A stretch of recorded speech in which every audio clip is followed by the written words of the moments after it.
Okay. Hello and welcome everybody. My guest today is William Davison from the International Crisis Group.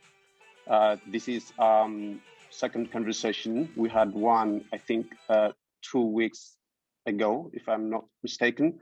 And the hope today is that we will cover points that we didn't have time to cover last time. Welcome, William, and thanks for the generosity with your time.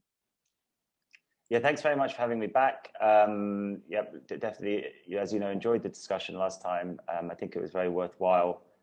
So yeah, I consider this a fairly small commitment, really, given the type of issues that we're talking about. So yeah, looking forward to this chat.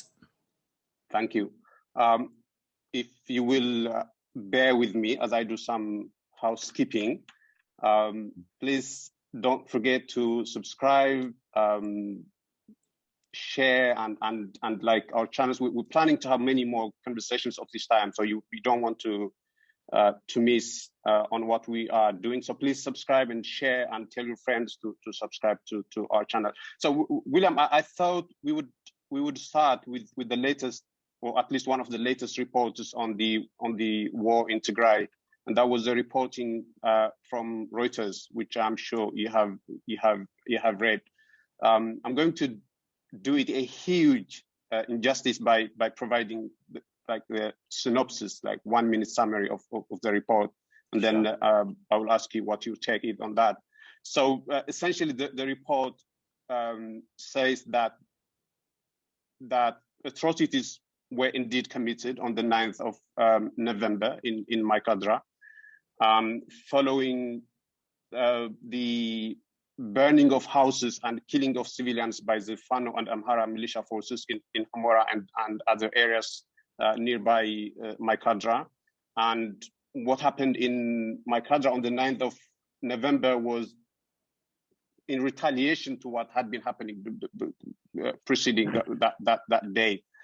And following the massacre on the 9th of November, other massacres were also committed against the Tigrayans, and things escalated, and a lot of things happened afterwards that we will come back to later. I would presume that you have read the report on the massacre by the Ethiopian Human Rights Commission as well, and I want you to relate the reporting by the Reuters to the report by the Ethiopian Human Rights Commission. But before we go to that, what did you make of the reporting by the Reuters on that matter? I mean, I thought that it was overall a worthwhile contribution to the debate. I think, however, despite its length and its sort of it's self-described in sort of investigative nature, I don't consider it should be a definitive account. But I think it was useful. I mean, my starting position is, I mean, I know that the journalist, as a disclaimer, and obviously read Reuters for many years, as we all have. I mean, I generally trust Reuters to approach these issues, certainly without any overt agenda. I think it was an effort, a thorough effort to uncover the critical facts about the events on the 9th and 10th of November, those preceding them immediately, and of course the events that came afterwards. However, I don't consider it to be a definitive account. I consider it to be one important contribution to the debate, and maybe something that we'll get into this discussion. Sometimes when you get these big media products, and it was notable for me, and I commented on this publicly on Twitter, that Reuters, the event occurred in 9th of November, obviously the intervention and these killings in Mai Kadra. Reuters only got access in March, and then the story was published in early June. So this is a major piece of journalism in terms of getting access, doing the reporting, putting the reporting together, and then getting it through the editing process. So clearly a lot of work has gone into this.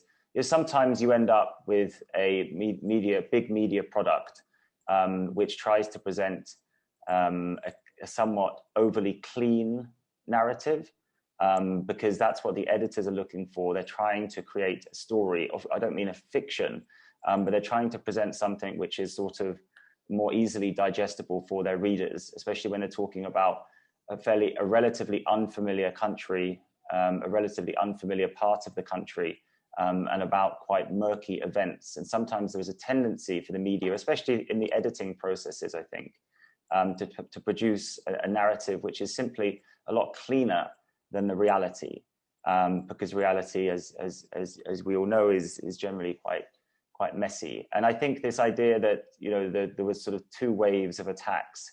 One, the Tigrayan militia, let's say, massacre of Amharas on the 9th and 10th, and then the violent Amhara expulsion of Tigrayans in the weeks and months after that. For me, that is a little bit too clean. And you know, one of the reasons I say that is that it's my understanding that the intercommunal violence went both ways in early November. And it's been difficult. Yeah, well, anyway, there is anecdotal evidence, including people I've spoken to directly, that either local Amhara youth militia or Fano or other militia who entered Tigray as part of the intervention attacked Tigrayan civilians in Mai Kadra around the 9th and 10th of November. I didn't really see that reflected in the Reuters story. So in that sense, the Reuters story did echo the Ethiopian Human Rights Commission account. And that was based upon a very quick visit, as I think we discussed last time, to Mai Kadra and the surrounding area, and the very quick production of a preliminary report on the issue where they didn't really speak to any Tigrayan victims, and they only spoke to the Amhara victims. So it wasn't a question of necessarily doubting, invalidating the accounts that they published, but it was, well, are those the only accounts? So it was a potential error of omission from the Human Rights Commission. And I thought arguably the Reuters story strayed into that territory by trying to present quite a clean narrative. First, the Tigrayans killed the Amhara, and then the Amhara kicked out the Tigrayans. I think those are my comments, but you know, I mean, I think it was a valuable piece of reporting. I know a lot of effort went into it. I think it's an important contribution to the debate. I actually had a conversation about this morning with a friend in Mekelle, and my comment was, you know, if you've got issues, if you think this narrative is incomplete or one-sided, and they were also focused on the context, you know, perhaps the context of the history of these areas, Walkait and Humera, that you know, disputed between sort of Amhara and Tigrayan activists. But if you think that there's a one-sided account and very relevant information omitted, or if you think that the context hasn't been got right, and they were complaining about the fact that the TPLF and Getachew Reda was being held accountable for the actions of this militia, for example, and they didn't think that the same standard was applied to the Amhara militia.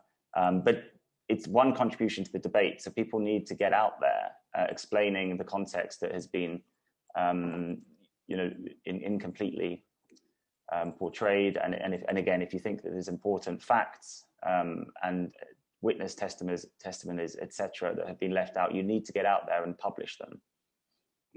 Yeah. But indeed, I completely agree that it's a huge, valuable contribution that the Reuters has done. I think one aspect that should be mentioned here is that it has become clear to everybody now that there is a nationwide project to exonerate everybody but the TPLF, right? That there is a desire to apportion blame to the TPLF, to attribute all the crimes to the TPLF, and to say that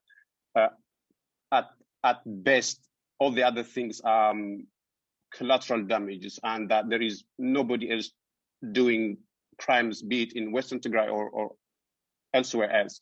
And given that almost the entirety of Western Tigray is now under the administration of the Amhara forces, And given that the Amhara forces are entirely in alignment with the federal government, one concern here is that it is very easy for them to plant any evidence to create whatever narrative they want to create. And we know the narrative that they want to create. And although I don't have any reason to question Reuters' objectivity, or I don't want to say that they have any nefarious intent or whatever of that nature, I do believe that they might have been influenced by this, but because most of the evidence that they collected is by speaking to people who are administrators who are pretty much part of the new system that is being installed in Western Tigray. Do you think that might have had a role in the story?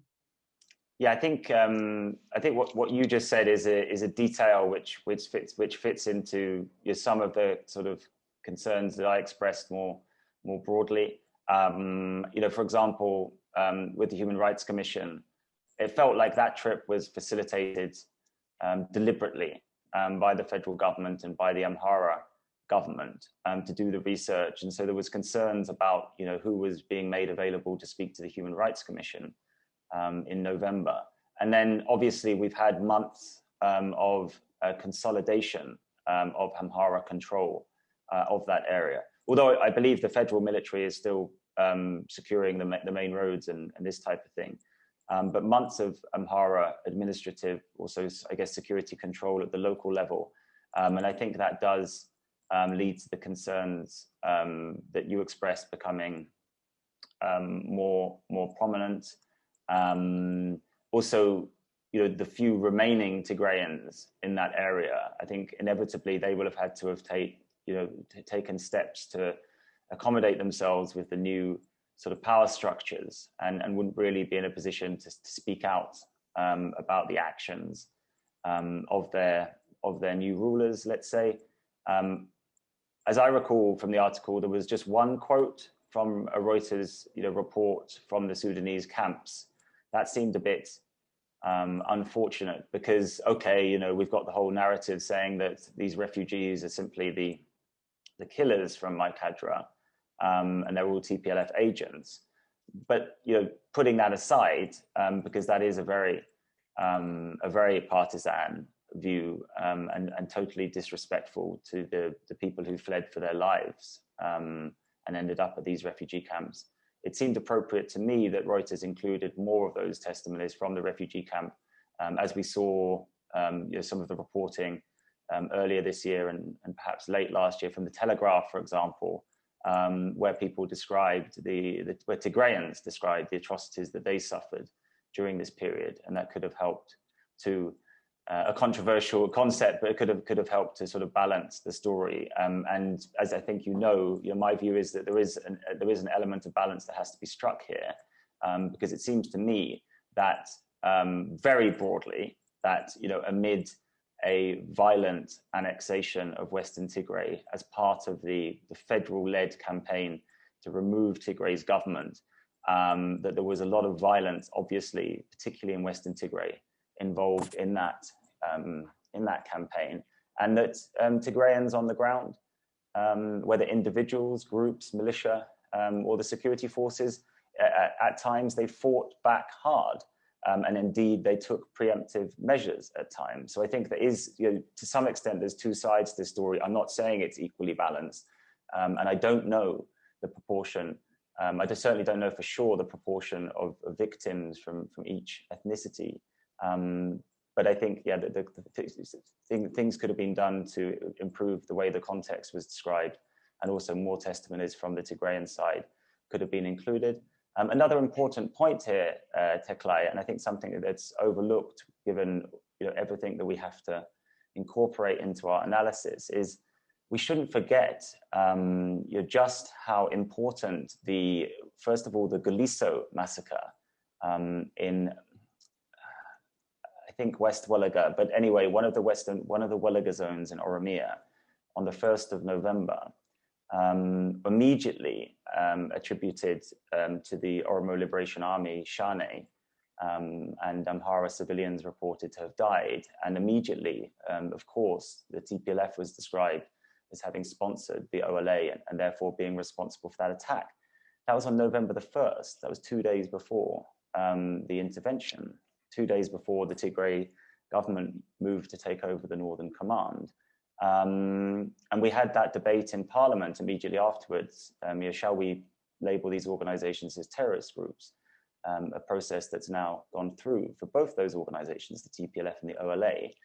But it was a massive propaganda moment. And we don't, I can skirt tricky issues here by saying, even if it wasn't designed as a propaganda moment, it was still useful for those who were trying to mobilize in the service of an intervention to remove the TPLF from power in Tigray. It was definitely still useful. Obviously, I hope it's obvious, the point I'm building to here is that the Mai Kadra incident was similarly useful in terms of boosting the narrative, which was used to mobilize the intervening forces, the troops, but also the Ethiopian public at large for supporting this intervention. It was that massacre of Amhara on the 1st, got things going, and then it was they massacred our soldiers at night, our heroic, and many of them are heroic soldiers, I'm sure, but who have been protecting Tigray. The treasonous Tigrayans betrayed us and attacked our soldiers and massacred them at night and stripped them naked. That was a very important propaganda line in terms of public mobilization for the war, and Mai Kadra played a similar role. I spoke to the most level-headed, most intelligent contacts I have, regular people I correspond with, and they were saying things like, well, we were willing to negotiate and do everything possible to avoid civil war here, and Debretsion is welcome to sit around the table, Getachew, etc. When these events occurred, they said, no, enough's enough. And we essentially have no mercy, and we fully back the federal intervention to remove Tigray's government. And of course, with that comes all of this tolerance of the violence that intervention entailed. So I think that propaganda element was also something that was not incorporated into the context that Reuters provided for the story. Yeah, thank you. If you don't mind, I would like us to go a little bit deeper in the Reuters reporting, especially vis-a-vis the one reported by the Ethiopian Human Rights Commission. I think there are reasons to. Well, this would sound like hair splitting, but I think there are reasons to question some of the details in the Reuters reporting, not least because this is a reporting done in a very politically sensitive environment where people have political interests to say certain things, where there isn't really freedom, where people could easily be forced into giving false witness and stuff. And it also relied on people having recollections, and you could question some of the details. For instance, they say that the name of the colonel who was in charge of the atrocities is Kasai, whereas the Ethiopian Human Rights Commission says that it is Kasai. I think they had to call him Kasai because Kasai is clearly a Tigrayan name, whereas Kasai isn't. So there are details that we could go into, but on the whole, I think it's a fair representation of what might have happened on that day, and I think there are strong reasons to take it at face value. Now, taking the Reuters reporting at face value, I wanted to contrast it with the reporting by the Ethiopian Human Rights Commission. Now, the Ethiopian Human Rights Commission, in a nutshell, say that the atrocities happened on the 9th of November out of nowhere. So there wasn't any events preceding that. There was no reason for the people to go around and commit atrocities. Now, I'm not trying to justify that there is any ground to go around and commit murder and atrocities. But reading the Reuters reporting, it's easy to see that these people were provoked into doing what they did, the Tigrayans I'm talking about now. But the Ethiopian Human Rights Commission doesn't tell the story that preceded the event. It doesn't tell the story about the burning of houses. It doesn't tell the story of the Amhara Fano and the militia committing atrocities in the nearby areas. It doesn't tell the story of what happened afterwards, after the 9th of November. In the Reuters reporting, they say that people were tracked to the Teklay River and thrown into a big ditch, and they were shot to death there in the ditch. There are horrific accounts of what the Amhara forces did against Tigrayans, but the Ethiopian Human Rights Commission doesn't say anything. Actually, it has 5-point recommendations at the end of the report, where they say that the Amhara victims of the attack are traumatized and that they needed psychological support, that the area is very volatile and that the government should do its best to bring back calm. But they don't say anything about what could happen to the Tigrayans, what happened to the Tigrayans afterwards, what happened before the event. They don't say anything to that effect. Now, given that the alleged attack on the 9th of November is one of the big pillars that is being used to justify the war,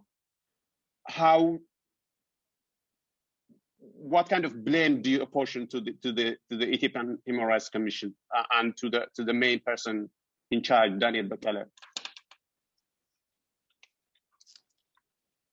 I mean, I think I've expressed views on that report, and just to be clear, I mean, I'm talking about the report that was sort of released in late November, I believe, by the Ethiopian Human Rights Commission about the Mai Kadra incident. Of course, there's been other reporting on Tigray from the Commission. Essentially that I think the report itself was one-sided in terms of the testimonies that they collected for it. I spoke to one of the investigators and said, well, what about the Tigrayans who fled Mai Kadra? And they were like, yeah, we're aware of that, and we're going to visit the camps and speak to them. But the report that they released late November did not include those accounts, and I don't think that there's been any sort of subsequent reporting. It was one-sided. It was also, I believe, rushed. They seemed to expedite publication of this report. And so, in fact, it was published, if we're talking about the same report, in late November, prior to some of the brutal expulsions of Tigrayans, which has continued recently and certainly continued into January. So that context couldn't be included because it hadn't occurred. I'm not saying they should have waited until then, but there is certainly more that's happened since. And then, yes, it was one-sided. And then I think also, my understanding is that communal tensions had been rising in Mai Kadra for some time, which was a relatively diverse place and relatively large Amharic-speaking population for Tigrayan location, because of the presence of seasonal workers, also due to the proximity with Amhara, of course. But my understanding is that tensions had been rising there for some time, including after the incidents in Gonda in 2016, and then the blockade on Tigray, the closure of roads, the Amhara militia vigilantes, Fano, preventing transport to Tigray. That had also increased tensions. And then as we had that Galiso incident, like I said, on the 1st of November, and the Northern Command incident on the 3rd, and war, then of course those tensions massively rose in Mai Kadra. And I think that explains some of this brutality. Of course, we can never, ever justify the slaughter of civilians, as you're fully aware, and I'm not insinuating anything about your attitudes, but of course, we do have to explain, where these violent impulses come from, or at least try and understand them, and not see people just as acting in this, just primal tribalistic way for no reason. We have to try and understand the context, and that's what we're trying to do. But I think, those pieces of context I mentioned are indeed relevant. So the tensions were rising, and like you say, I think there's all sorts of things that have happened in Western Tigray around that time, in the rest of November, December, and since then, which the Human Rights Commission should be reporting on as well, and haven't. really thoroughly, to my knowledge. And then they would talk about their capacity problems, and then we're into a sort of different discussion. But essentially, I do agree. I do agree with your concerns there. And then I think it's about kind of trying to categorize the level of the degree of the mistake there. You know, how serious was it? How consequential was it? To what extent should people should be held accountable for it? I think it is a massive black mark against the record of a commission, which I genuinely believe, you know, has shown greater independence than it did in the EPRDF era. And I think that is to a large degree down to Daniel Bekelay's leadership. But that isn't to say it's all good.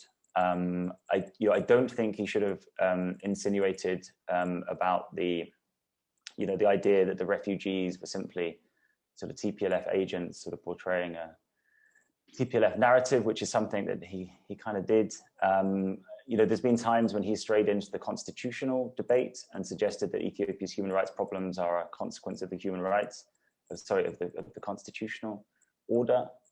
He's welcome to hold that opinion. I think we knew he held that opinion anyway, but is that appropriate when he's the head of the Human Rights Commission to be saying these things? So there has been other mistakes as well. It's just that overall, I do see greater independence. I do see some boldness, certainly in terms of confirming the rights groups' reports of Eritrean troops massacring civilians in Axum. I've referred in the past to the post-Hachalu violence report, where some of the claims by the Commission were perhaps dubious, but they did provide information about just how many people out of the total killed were killed by security forces, government security forces in Oromia last July. And so I think it's done some useful work, but at times its interventions have been slightly problematic, and there's grounds for criticism.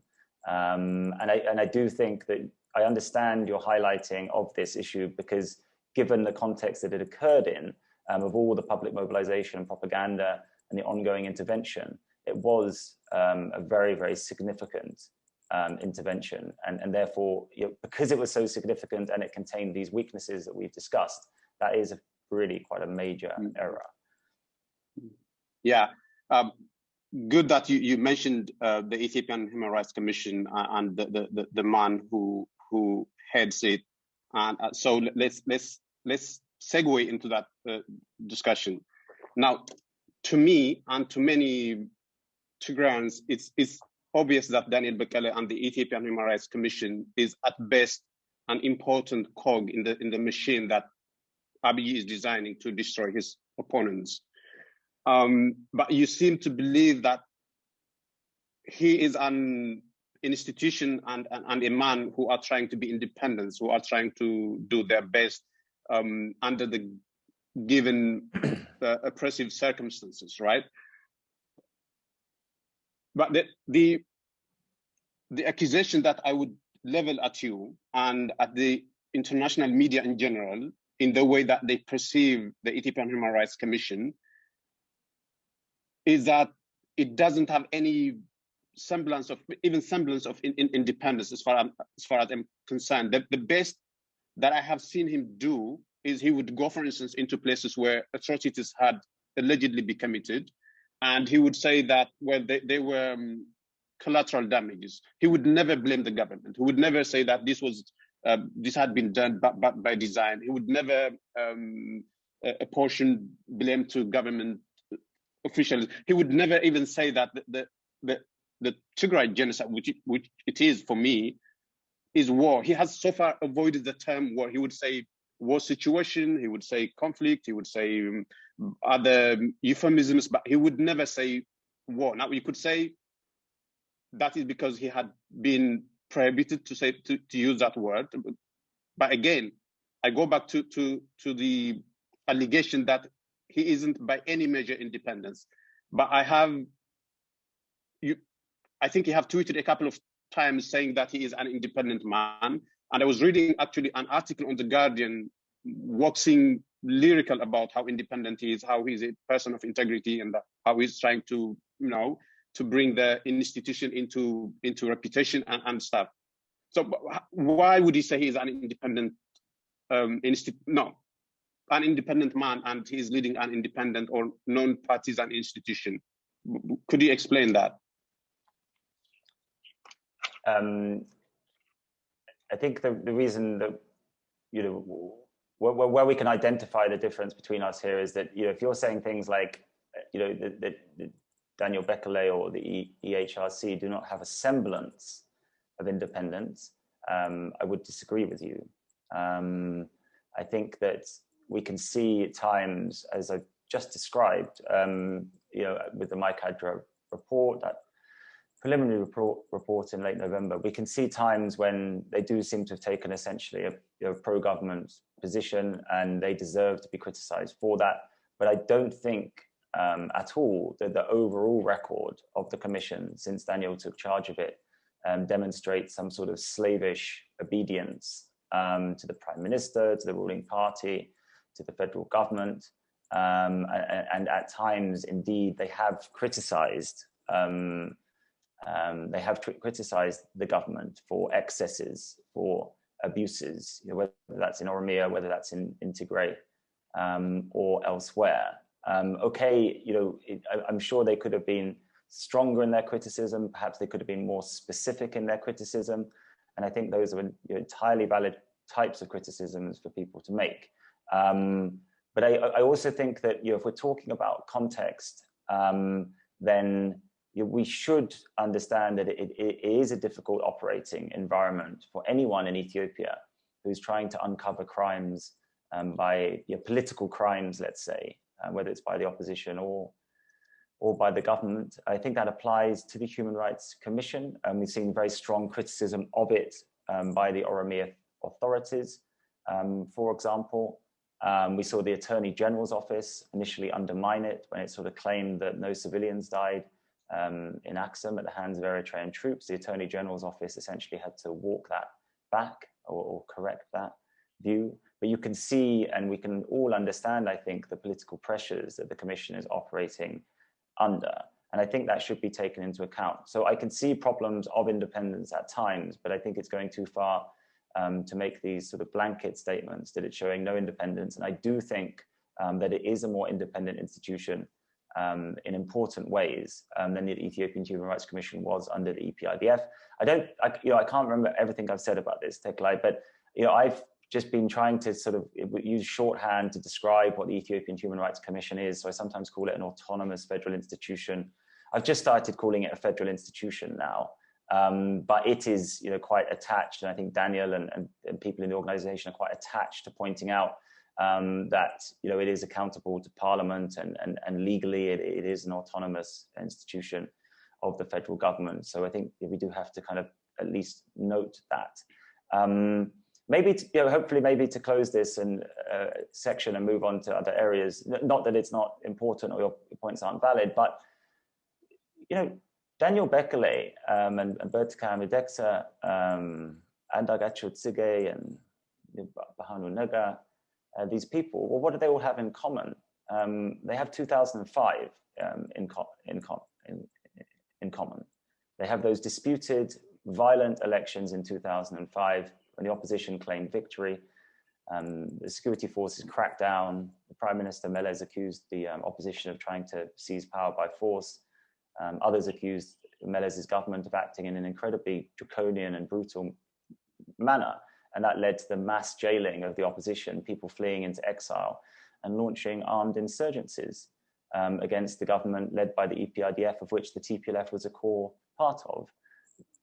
The characters, the personalities that are in charge of these, some of these institutions, whether it's political parties, whether it's democratic institutions, the Electoral Board, the Human Rights Commission, they're historic opponents of the EPIDF, and they have incredibly bitter, toxic relations with the TPLF leadership from 2005 and events preceding it and that came after it. So, it's just about for me, it's about taking a nuanced view of this. We should not forget that. They are sworn opponents of the EPIDF and the TPLF. They're also sworn opponents of the multinational federal order in many instances. And as we know, this intervention to remove the TPLF is seen totally fallaciously as the beginnings of remaking the Ethiopian constitutional order in a sort of more liberal, non-ethnic direction by ideological opponents of the TPLF and of the system.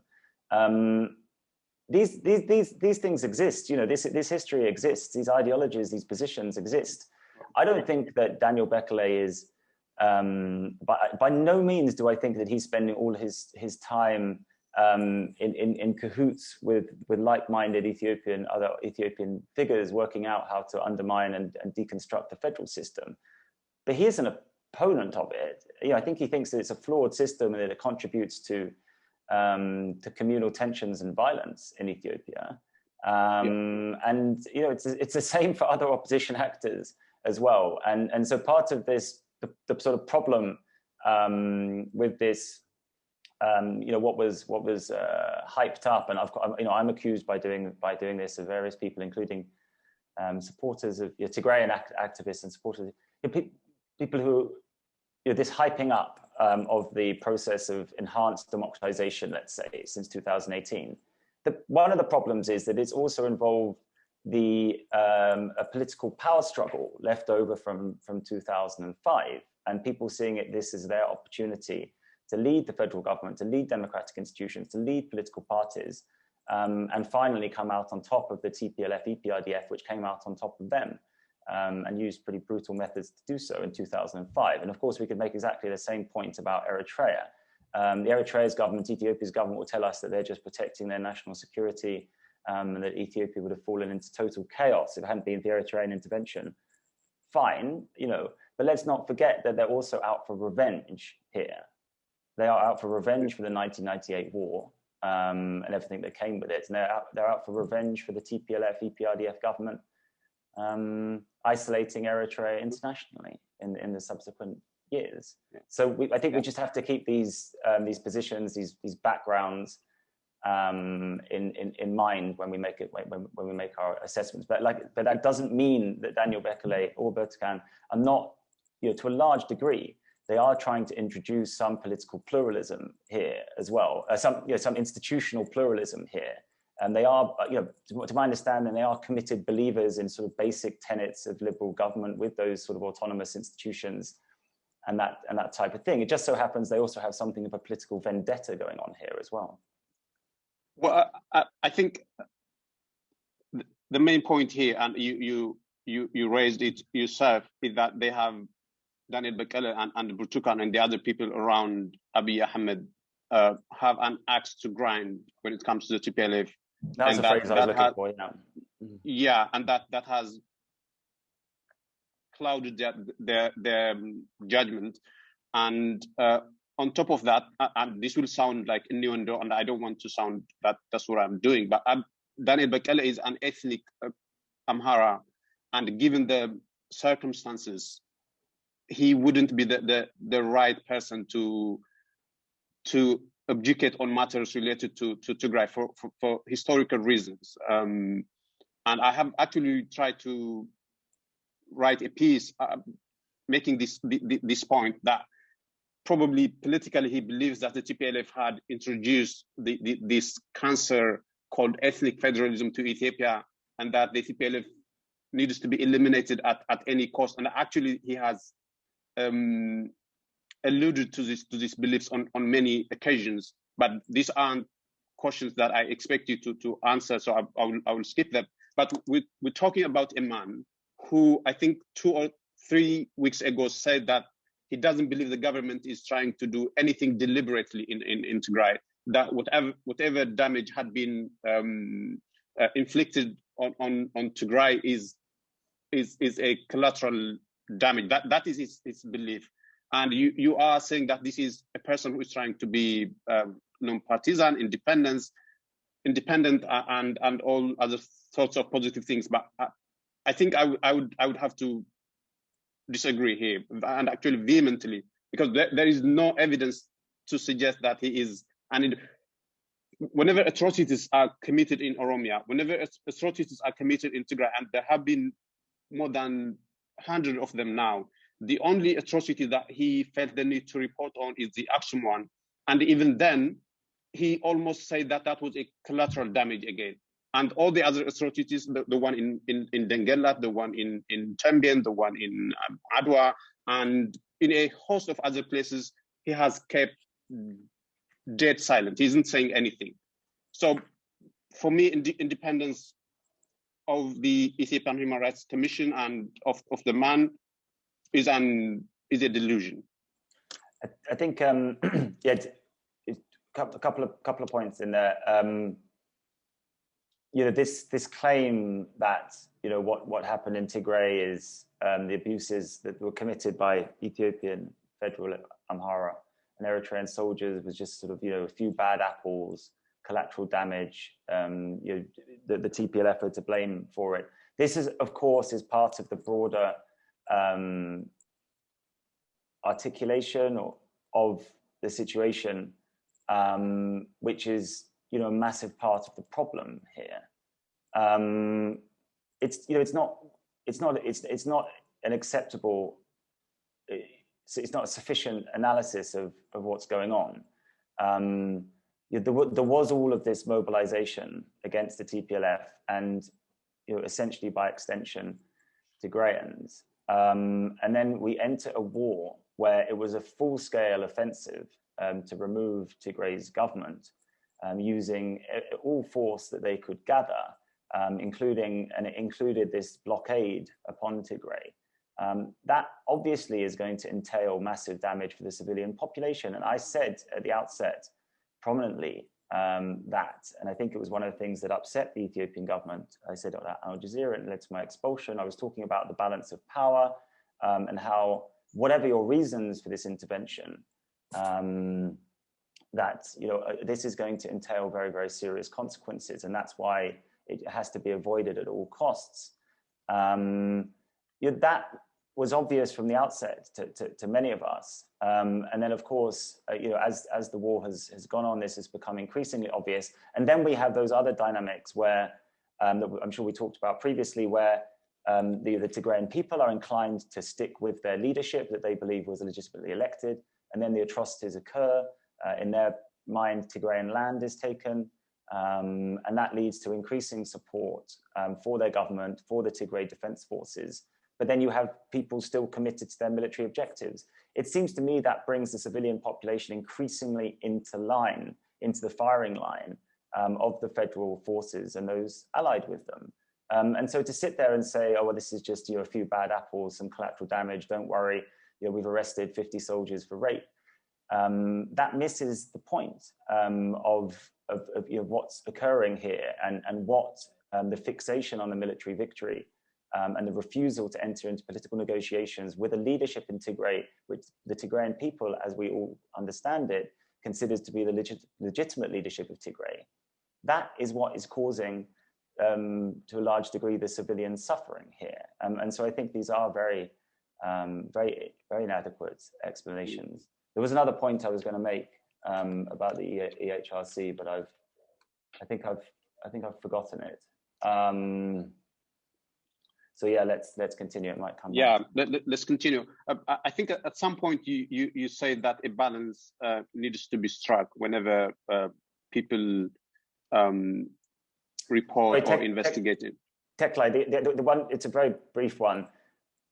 It's something which I think maybe is a tiny bit overlooked. When the EHRC entered into the agreement with the UN OHCHR to do the joint investigation, that meant essentially that all of the EHRC researching and investigating, reporting on Tigray gets included in that investigation. And until that investigation is complete, we don't hear anything from the EHRC on Tigray. And I found that, you know, problematic because, you know, really we want the investigations. I think in that Mai Kadra incident, it was done too quickly. They reported too quickly. But really we need, it's about doing this as quickly as possible, because we need to know what the situation is on the ground now. It's not great to be having Reuters report on this incident in November, to be reporting on it 7 months later. Like, I'm not blaming Reuters, but we want to know what's happening now so that people can make the appropriate responses. And so I think by folding all of the EHRC's work into Tigray with the UN investigation, the joint investigation, that also, you know, carries that brings problems with it. It's unsatisfactory. Yeah.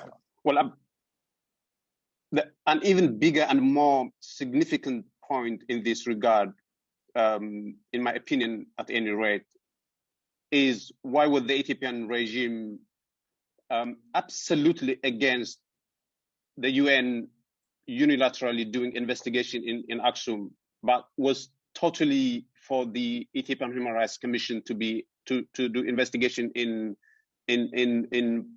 partnership with the UN. So that to me, it tells me that they could kind of second guess what the Ethiopian Human Rights Commission could say, and they could create agreement and stuff. And they are expecting exoneration from the Ethiopian Human Rights Commission, and that is why they were absolutely keen for the Ethiopian Human Rights Commission to be an integral member of the team of investigation in Aksum. What do you say about that? I don't know if I framed it well, but I hope you get my point. I mean, I think the EHRC is the legitimate federal institution, the legally mandated federal institution to carry out these investigations. I'm not quite sure. Yeah, but sorry to interject. Sorry to interject, William. Sorry to interrupt you. But my point is, if the Ethiopian government believes that the Ethiopian Human Rights Commission is as independent as the UN, for instance, they wouldn't be so keen for the Ethiopian Human Rights Commission to go and investigate in Aksum. So the reason that they are so happy for it to do that is because they expect it would be biased in their favor. That's my point. Yeah, no, and it'd just be a matter of emphasis. You know, I wouldn't disagree completely, but I would say that I think, yes, it's absolutely true that the Ethiopian authorities could also always fall back on their sort of sovereignty arguments. We can do our own investigations. We have our own institutions. We don't need you.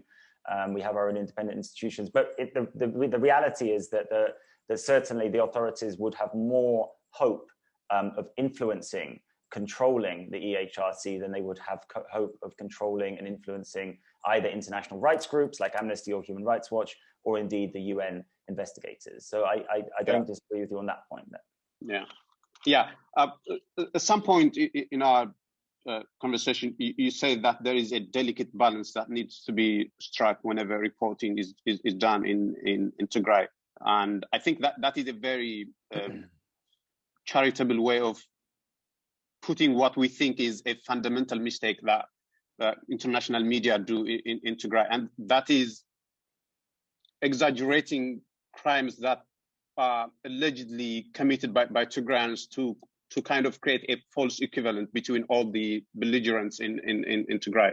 And there was a perfect example of that when the UN, I think Under Secretary of the Humanitarian Branch of the UN, Mark Lowcock, he was presenting the number of obstructions that they face in Tigray, and there was hundreds of obstruction cases by the federal government and hundreds of them by the Eritrean government, and there was one instance by the Tigrayan forces. And now I'm not doubting his intention. I think he's a very honest man and is trying to solve the humanitarian crisis in Tigray. But he said that all the parties are to blame for obstructing aid, even though there was only one case of Tigrayan forces doing that. And I think that is a sign of a problem in microcosm to me, because all the reporting you hear from Tigray, be it by Reuters, by International Crisis Group, and all other major media, they say that all the parties are committing crimes. And to me, that arises from a desire to sound non-partisan, independence, and to kind of placate all the parties. What do you say about that? Yeah, well, I certainly see where you're coming from, but I would like to push back in a related direction. You're absolutely right to mention International Crisis Group there. We do indeed do it, and I'm sure these things are frustrating to hear, but sometimes it's a use of shorthand, it's a use of catch-all terminology, and as you know, we are trying to speak to all the actors here. We're trying to speak to everyone's concerns so that everyone reads what we have to say, right? And that does lead people to be saying, all parties stand accused of atrocities. Now, that is technically correct, but it's slippery because it doesn't apportion the degree of blame there. And so you're absolutely right to point that out. So just following that thought, to say that, to imply that the Tigrayan forces have been involved in as many, separate incidents of atrocities against civilians is false, and it's obviously false. I believe absolutely the same goes for sexual violence. And there is no evidence I'm aware of that there has been the same degree of looting by Tigrayan forces, nor has there been the same degree of obstruction and diversion of aid. I do not believe that, as the federal government claims, that the Tigrayan government or forces were responsible for the disruption of, for example, the telecoms network, the electricity grids, the transport infrastructure, the aid programs. I have seen no evidence of that. And so I think as soon as anyone goes into any detail on this, and I understand that it can be seen as irresponsible and misleading to say all parties stand accused without qualifying that, but I think it is an important detail of this war, that there has been far more of those things committed by the intervening forces. The pushback is that I don't want such an astute and reasonable observer as yourself to be sitting here and saying that, like, all of the international organizations, the media, have taken a totally biased approach to the conflict, a pro-government, anti-TPLF approach, and that they have not shown due concern for the suffering of Tigrayan civilians, and that they have not apportioned blame to the Eritrean military, the federal troops, the Amhara forces. They absolutely have done that, Teklay. The media is awash with reports of the atrocities committed by the Ethiopian and Eritrean governments here. And I think, it's also important to remember that. So I know that some of these summarizing phrases can be misleading in the way that you describe, and that is important, and it's justified criticism. But overall, I don't think that balance, that bias runs through the coverage. And a final point in this regard, my understanding of this is that there have been abuses committed by non-federal government, non-Amhara, non-Eritrean forces in this war. I think we did see some destruction of infrastructure by the Tigrayan forces as they tried to prevent the federal advance into Tigray, towards Mekelle. I believe absolutely there was interruption to the communication system, the military communication system, as part of the Tigrayan takeover of the northern command of the federal military. It seems to be a fact, and did lead to looting in Mekelle and elsewhere, that as a result of the collapse of the regional government in the face of the intervention, that I don't know how many, but pretty much all of the prisoners were released from jail. Now, to say that there was looting caused by those released prisoners as the regional apparatus collapsed, but then is one thing. But to say that Eritrean soldiers didn't commit serial rape, and in fact that was all the released Tigrayan prisoners, is totally another thing. I'm not saying that. I'm just saying that prisoners were released, and my understanding is they did engage in some criminal activity. And that was a result of the actions of the Tigrayan government. But of course, those were actions that it faced as its authority collapsed because of the federal intervention. We have the Mai Kadra incident. We don't need to go over that again. But I think it's both of our understanding that Tigrayan elements in Mai Kadra did commit atrocities against Amhara civilians there. The other massive one, and we don't have to discuss this here, but I would be interested in your views, is the situation around Hitsat's refugee camp, which a researcher has tweeted about. I've been digging into that myself. It does seem that the abuses against Eritrean refugees, there was a failure of protection of its responsibilities to protect refugees by the federal government. You can't hold the regional government responsible because they were being removed by the federal government. Failure to protect the security of refugees, but there also seems to have been abuses and atrocities committed against Eritrean refugees by local elements, non-federal forces, non-Amhara forces, non-Eritrean troops against that Eritrean refugee population. And I think that has been thus far relatively underreported.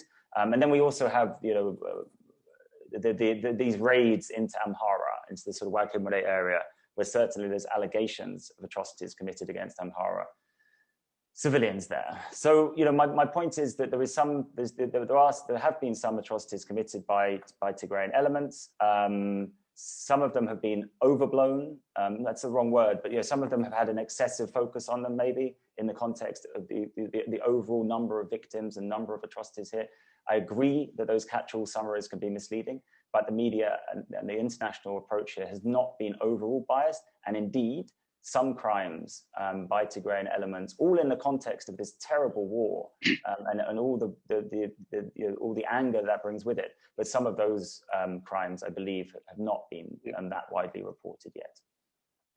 I think I'm not here to say that Tigrayans haven't committed any crime at all, because I don't have evidence, and I'm not interested to do that. And my position on this is that if anybody from Tigray has indeed committed any crime, then they should be brought to court. That it's as simple as that.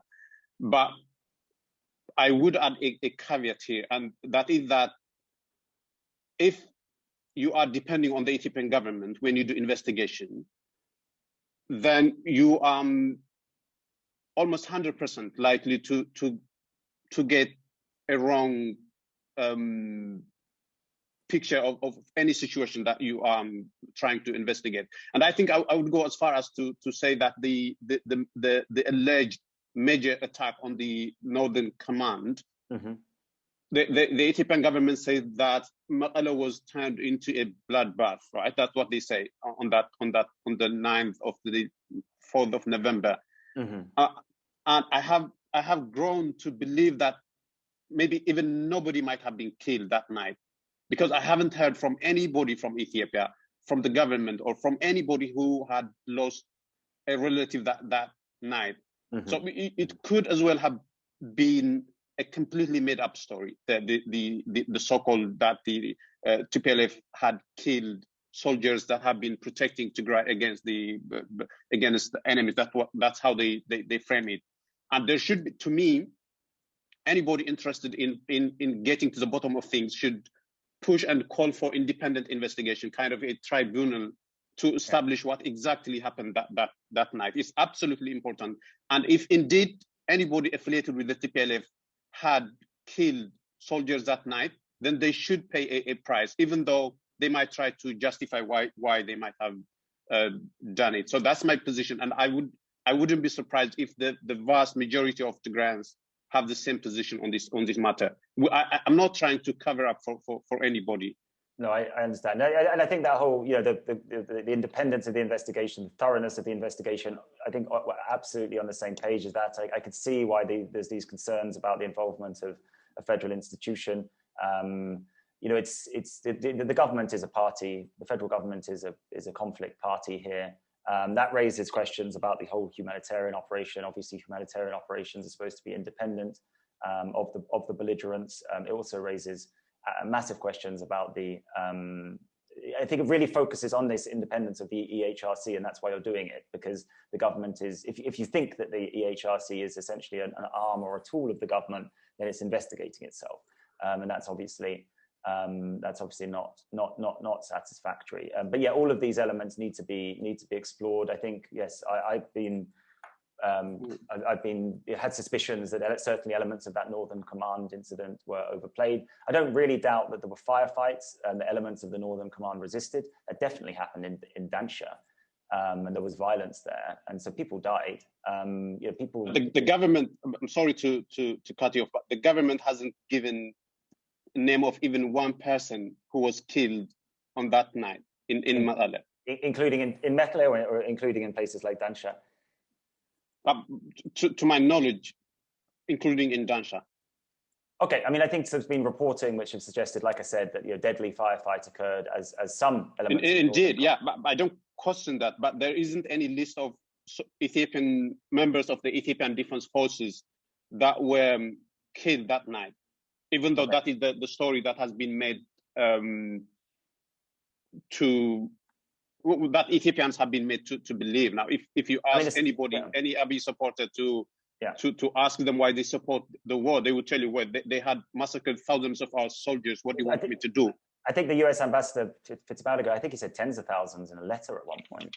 I mean, I'm highly suspicious of exaggeration surrounding the number of fatalities in that. Yeah, but I mean, a biblical account of bloodbath and cruelty and murder was given to Ethiopians. And sometimes, actually, I sympathize with the people who support the war. If you believe that has indeed happened, then you have ground to kind of accept what the regime is doing in Tigray.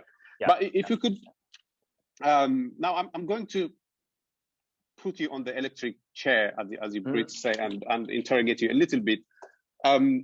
One of the accusations that I see, and I would include myself in that group, William, is that you try to appease the many camps in Ethiopia. So you give priority to appeasing to all the groups over telling the truth. Now, when people, and I'm sure that you will have seen that kind of charge and accusation leveled against you, sometimes by Tigray, sometimes by Abiy supporters, sometimes by the Oromo activists. You will have been at the receiving end of this charge. Do you see where people are coming from? Sure. So, I mean, I feel like the most appropriate way to start that is by saying, I certainly do my best in terms of understanding and reporting and accurately events in Ethiopia and trying to analyze them accurately and to act responsibly. And that's, I'm absolutely, I will stand by that claim. That is the sort of conscientious approach I've always taken, as do most people who perform these types of roles. Foreigners in these roles for think tanks or journalism that I've come across. Most people are trying their best. That said, obviously I've made many mistakes. My level of understanding, knowledge, sophistication of analysis. Hopefully it's improved over time, but obviously that's just a constant work in progress. There's contextual understanding I don't have. People obviously criticize mine and other people's relative lack of understanding. They criticize our language skills, and I would wish I had been generally better at languages, and I could see grounds for criticism there. But I do my best. I do my best, but that's certainly there's weaknesses and failures there.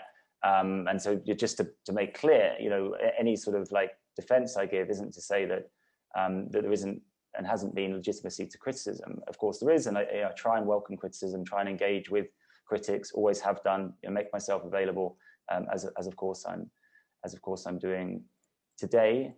But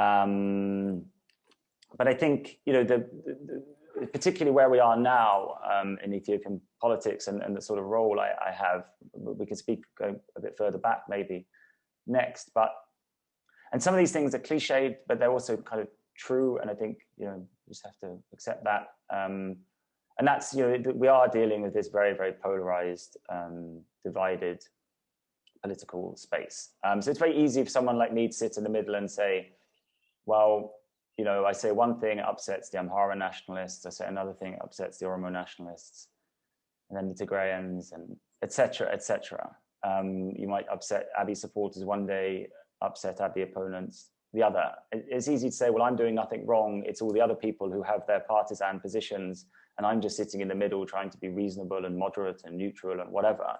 But that is evading responsibility. But of course, there is also some truth to that, Teklay. People do have, for whatever reason, they do end up having very ethnocentric positions because of the high stakes involved and the anger involved and the true harm, the real harm that people suffer and the anguish that they suffer. They obviously do have very committed positions. for various reasons, I may not hold those positions. I certainly wouldn't, like, if someone has some exaggerated, just for today, I was reading Alex Duval, and he said, 750 civilians died in Axum, right? Now, I'm the sort of person who'd come along and say, well, did they, wasn't it more like possibly 150 or 200? I don't know for sure. But that 750 figure, that initially came out in the reporting on the Axum massacre. But then as more reporting came out, terrible atrocity. It wasn't necessarily 750 people. Now, if I come out on that and say, I'm not sure about the 750 figure, or if I say, look, I'm not really sure about the methodology used by the 3 Tigrayan opposition parties in Tigray, opponents to the TPLF, when they came out with the 52,000 civilians died in the conflict so far, just like, how did they come up with that? What methodology, how did they extrapolate from whatever research that they've done? How can we be sure about it? I see it as part of my job to try and gather facts, but also verify things that are presented as facts. In the process of doing that, and that's a process of trying to be accurate, trying to build an accurate understanding of what is occurring, and then building an appropriate analysis on the back of that. In the process of questioning these things, of course, it looks like you're trying to undermine actors. It looks like you're trying to push an opposing agenda and this type of thing. A lot of the time, this is the sort of thing that I'm doing. I'm actually trying to accurately assess the situation and appropriately analyze it. And because you're doing that and it ends up with you being skeptical and questioning about things, you are accused of being against whoever is the proponent of that understanding of events. And I think that, to me, that goes a long way to explaining these types of dynamics. Of course, there might be times where there is, a sort of a tactical appeasement. I've talked to you about this crisis group principle that we try and speak to all conflict parties, all people involved in a deadly political dispute. We want to show that we understand where they're coming from, at least, even if we don't approve of their actions. We want to show that we understand what's driving those actions in order so that they are listening to us. So when we say, but you did this wrong, according to us, and we think you should do that, so that there's more chance of them listening to us. So conflict crisis group has that, it's a principle of our approach. But then in any given situation, going back to my days as a reporter, there is this concept of balance. I'm fully aware of the concept of false equivalence as well. And so I wouldn't willfully engage in that. But it just so happens that what I consider to be reasonable balance, or my editors do at any given time, some specific incident, other people would consider that false equivalence. Okay, we can have those debates. I have had those debates. I've been criticized for it. I've taken it on board. There is obviously a limit to neutrality, to moderation. There is a moral underpinning. There is an ethical underpinning to these stances that are taken, and you can see condemnation of things that we consider bad, illegal, undesirable. Again, whether it was when I was a journalist, whether it's as an analyst now. There is that ethical underpinning of right or wrong. It's complex, of course. It's complex to assess who is more right, who is wrong, whether someone's, the historical discrimination against someone's kin, whether that sort of to some extent explains, even potentially justifies some violence they're engaged in. As you know, there is a sort of, in keeping with sort of identity politics environments elsewhere, there was a sort of there was some sort of different understandings of hierarchies of discrimination and power and marginalization in Ethiopia. It's not always easy to sift through that. Of course, the Amhara people, activists, for example, will complain that they have suffered discrimination during the federal era. Other people will say, yeah, but the federal era was a response to a time when quite a lot of Amhara people were involved in discrimination of other groups in the system. In Ethiopia, those types of competing claims of victimization run through Ethiopian politics. The attacks by the Gumuz militia, the mobilization of the Gumuz people in Benishangul and Teklay at the moment. Obviously, the Gumuz people have historically been formally discriminated against. They were victims of slave raids. They certainly didn't have autonomy and self-determination. That doesn't justify some of these horrific attacks we're seeing on Amhara, Oromo, Shinasha people in Metakel at the moment. These are complicated events. It's complicated histories. It's complicated sifting through and assessing the various competing claims. I certainly make mistakes. It's a learning process. That's why I speak to people like you who have, genuinely have a much more fundamental understanding of some of these dynamics, because it's your experience, it's your people, it's your language, it's your country. My job is to listen and speak and exchange with people like you to try and improve my understanding of the situation. And absolutely, there's times when you can criticize me for getting stuff wrong, for sitting on the fence, for doing some sort of tactical appeasement of some authority. But overall, I would stand by my record in that regard. Thank you for your honest answer. And you say that you might be lacking in context and knowledge. I don't want to sound condescending, but I think you have as nuanced and as detailed knowledge on Ethiopian politics as anybody. So I don't think there is any doubt there on being thoroughly informed on the matters. I don't question you. But I definitely wasn't condescending. Yeah, I don't think you meant that. You did, but anyway.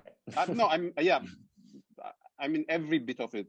Anyway, I think one concern that you raised, and I was about to ask you if you didn't raise it yourself, is that of language. I think if you don't, I don't know how good your Amharic is, but I don't believe it's up to the task. Yeah. No. So maybe most Brits are, to be fair. Well, I mean, you have English, so you have made sure that all other languages are inferior. Yeah, you made sure that other languages are inferior when it comes to English, so it doesn't matter. But I presume that you rely on translations, sure, to read government communications, although they do write communications in atrocious English, so good enough for you to understand it. But how much of a problem is of the lack of knowledge of language in your commentary on Ethiopian politics? Do you think it's too? Do you think it's a huge problem, or? I wouldn't say a huge problem. I think I managed to gain a reasonable understanding. It's a decent and sufficient understanding, which gives me confidence that I'm doing my job in a responsible way, despite those deficiencies. But it is a deficiency. It's just a failing, a personal, professional failing of mine. I wish I'd improved. It's something that I always work upon when I'm based in Ethiopia. It's difficult, given how busy I am generally. It's certainly difficult when I'm not allowed to live or even visit Ethiopia. It's difficult to improve. But I think we see plenty of foreigners who comment on Ethiopia in a useful way, who have similar deficiencies, but I don't doubt it would improve my understanding in some way. We should also remember Ethiopia is a multilingual environment. So just because Amharic improved, you still wouldn't understand Tigray or Somali or Afan Oromo. So there's those problems for Ethiopian analysts as well, unless they speak multiple Ethiopian languages, which of course some people do. So it's definitely a deficiency, but I don't think it's I don't think it prevents useful and gaining like a decent, sophisticated understanding of the situation and commenting on it. So I think that's generally how I would see things. Yeah, good. But I think that there are some charge that I could reasonably level at you, and that couldn't be explained as because I lack context or because I don't speak the language and stuff. And one is to do with jumping in on the bandwagon and parroting the government line. So for instance, when Abiy came to power,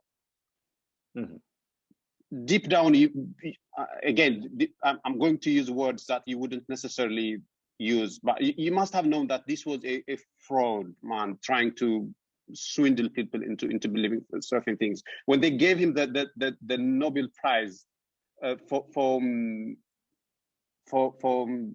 creating peace deal with Eritrea, you must have known that that was a sham, because at the very least it didn't involve the Tigrayan government, and any peace deal with Eritrea that didn't involve Tigray couldn't be a peace deal. So you must have known that that was a fraud, and that he had dipped the international community into, well, I wouldn't say they were dipped. I think they awarded him for political reasons. But you must have known a lot of things, but you failed to say, instead favoring to simply go on with the bandwagon, like I said, perpetuating the narrative from Addis Ababa that this was a reformer, that he was bringing about democratic change, press freedom, and all that.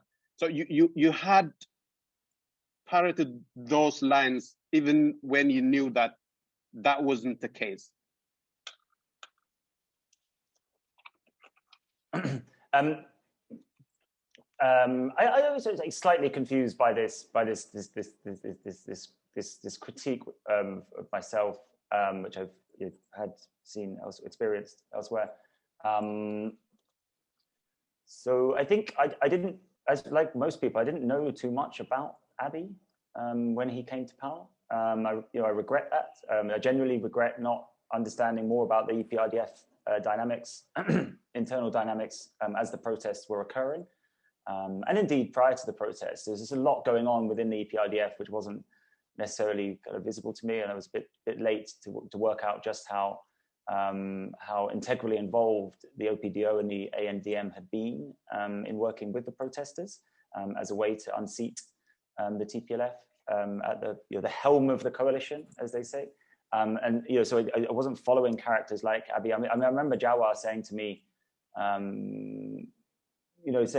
oh Jesus, like I guess maybe like in early 2017, saying, watch these guys, watch Lemma and Abiy. They look serious, type thing. And I did sort of pay some attention to that. There was a lot going on, and I hadn't really realized that how closely probably Jawar was working with these people. And then how there were other senior officials in the EPRDF, and there was a kind of civil war, for want of a better phrase, going on within the EPRDF, and Abiy emerged on top there. So there were these elements where I was sort of trying to work out what the significance of Abiy's sort of meteoric rise was. Of course, we thought that Lemma was going to become prime minister. I think that's a tragedy for Ethiopia. That Lemma did not become prime minister instead of Abiy.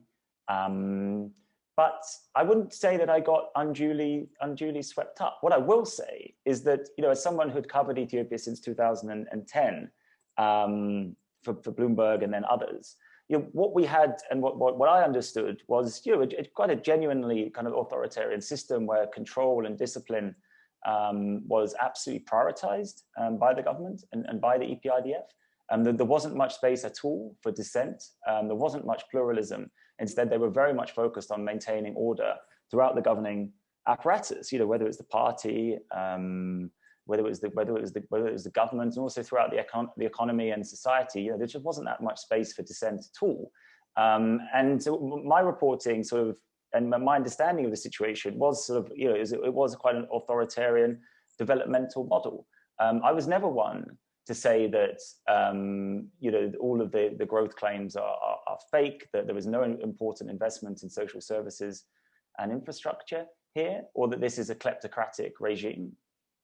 I didn't promote that narrative at all. I gave the EPRDF and Meles and the TPLF credit for their very bold approach to investment in the building blocks of a more healthy Ethiopian economy that's going to provide for its citizens. That didn't mean that I believed all of the growth stats coming out of the finance ministry under the EPRDF, or that I didn't see like massive problems with, for example, the sugar corporation investments with, a lot of Chinese money, particularly in South Omo, the activities of Metek, which was so massively empowered, and yes, an ambitious, effort at boosting Ethiopia's industrial engineering capacity, but incredibly wasteful, and there was quite a lot of serious corruption involved in that as well. So I was critical elements, but I was also generally, quite understanding of the EPRDF approach to public investment. But the political problems became very apparent. The level of dissent, the level of opposition from inside and outside the country. And so, again, a bit of a cliche, but you get that pressure building within authoritarian systems. There isn't much release for it. We had the 2010, the 2015 elections, complete shutout for the opposition. And then we have this growing, Oromo protest movement. And then my focus from 2015 onwards was on that protest movement and on the pretty ruthless security response by the government to try and repress that protest movement. A lot of focus was on that.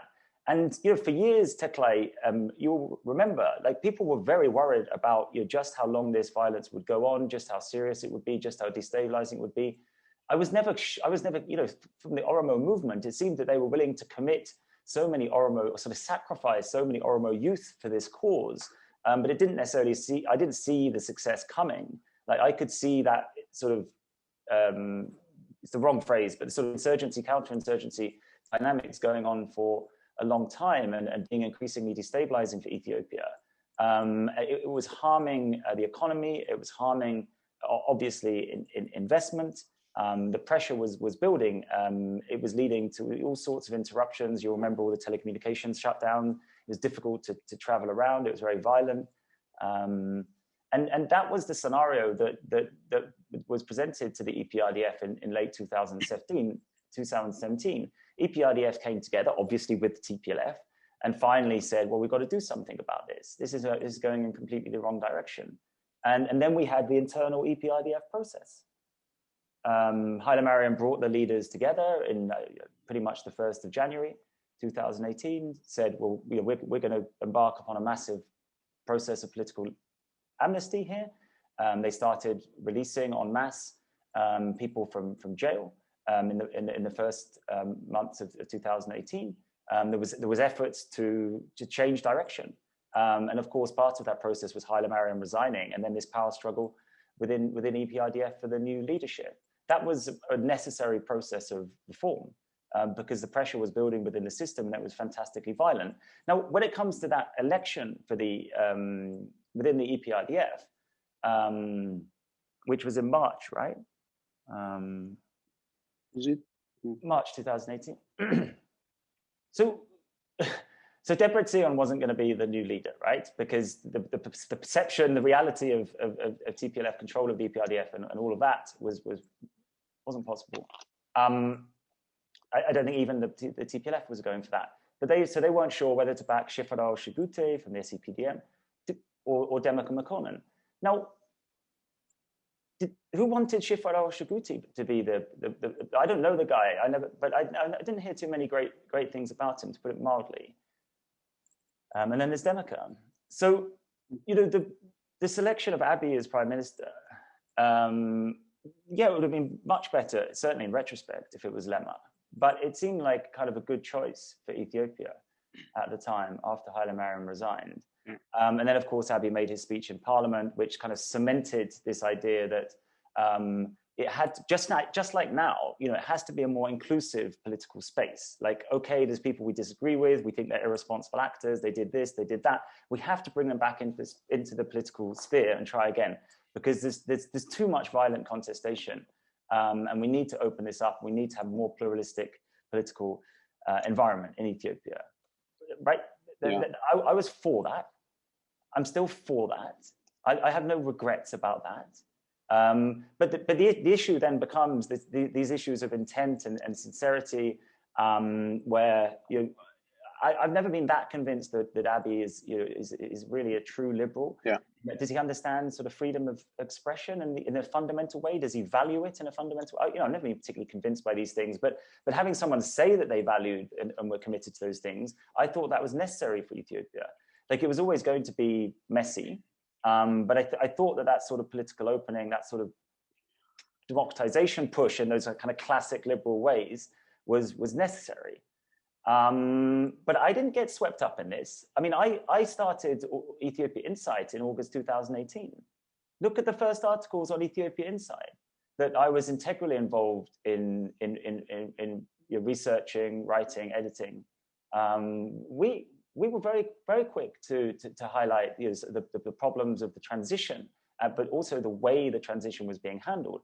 Look at my Twitter thread upon the announcement of Abiy being announced as a Nobel Prize winner. I came out and said, well, kind of what peace deal kind of stuff. Yes, there's been a rapprochement, there's been some normalization of relations, but it hasn't solved the relations between Asmara and Mekele, and relations between Addis and Mekele seem to be deteriorating.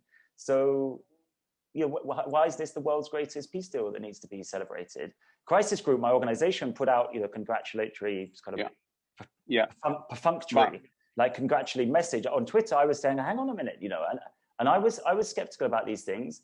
I was skeptical about when we had the grenade attack at the rally in 2018 and the condemnation, the immediate pinning of the blame on sort of murky TPLF operatives and this type of thing. It was very quick to focus with my colleague Ermias on what was the continuation of a violent political struggle in Oromia. Yes, there was the return of the OLF, but there was a complete failure to integrate the OLF into the political structures, including, of course, their armed fighters, which are causing so much problems now. We were very, very, very quick to focus on that.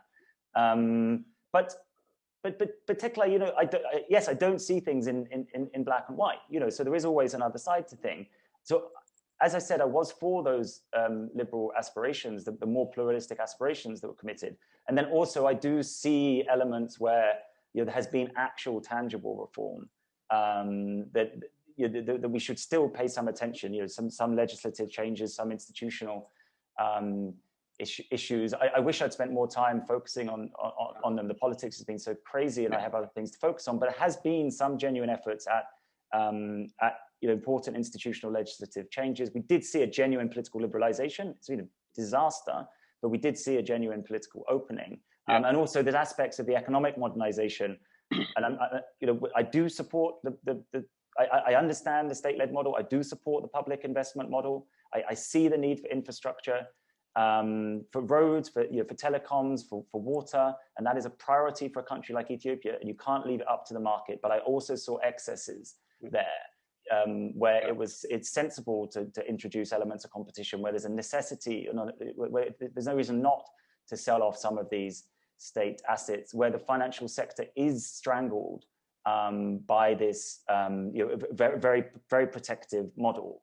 And that does hinder investment. So there's elements of the economic modernization package that I support as well. So it's, for me, it's a mixed picture. But I don't buy this idea that I was particularly naive about Abiy and the mistakes that his government made. But I wasn't in any way accusing you of naivete or anything. So it's not that. And I think you are making a fair point in saying that you didn't know Abiy in the beginning, and that has meant that you made some, what we said. I don't know him any better now, to be honest. Yeah, but anyway, there are things that have become clear in hindsight to you, and I think that many other people would say the same regarding their take on Abiy and their take on Ethiopian politics in general.